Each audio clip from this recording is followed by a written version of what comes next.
আসসালামু আলাইকুম দর্শক, স্বাগতম গ্রাম বাংলা অবস্থান নতুন একটা ভিডিওতে। এই যে বড় ভাইয়ের কাছে আসছি, এই যে বড় ভাই দোকানে আসছি লাল শাক লাল শাক নিয়ে আসছি ভাইয়ের কাছ থেকে। লাল শাক কত করে?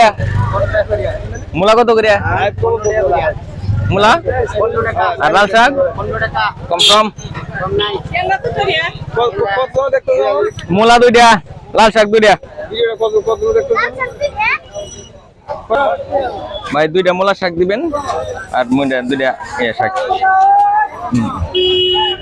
দর্শক, প্রচুর পরিমাণে শাক খাবেন, কারণ এখন এই শাকগুলা আর কদিন পরে পাবেন না, পাওয়ার সম্ভাবনা একবার পাঁচ বাজে শীতে, তাই এগুলো নিতে হইতেছে আর কি।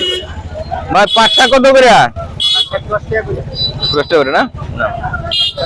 তো এগুলাই নিলাম, আর দেখি পাট শাক যদি ভালো পাই পাট শাকও নিবো আর কি। দর্শক, একই শাকগুলো পছন্দ করেন অবশ্যই আমাকে কমেন্টে জানাবেন। আর এই যে দেখেন কমেন্টের বাজার আজকে জমজমাট হয়ে উঠছে আর কি।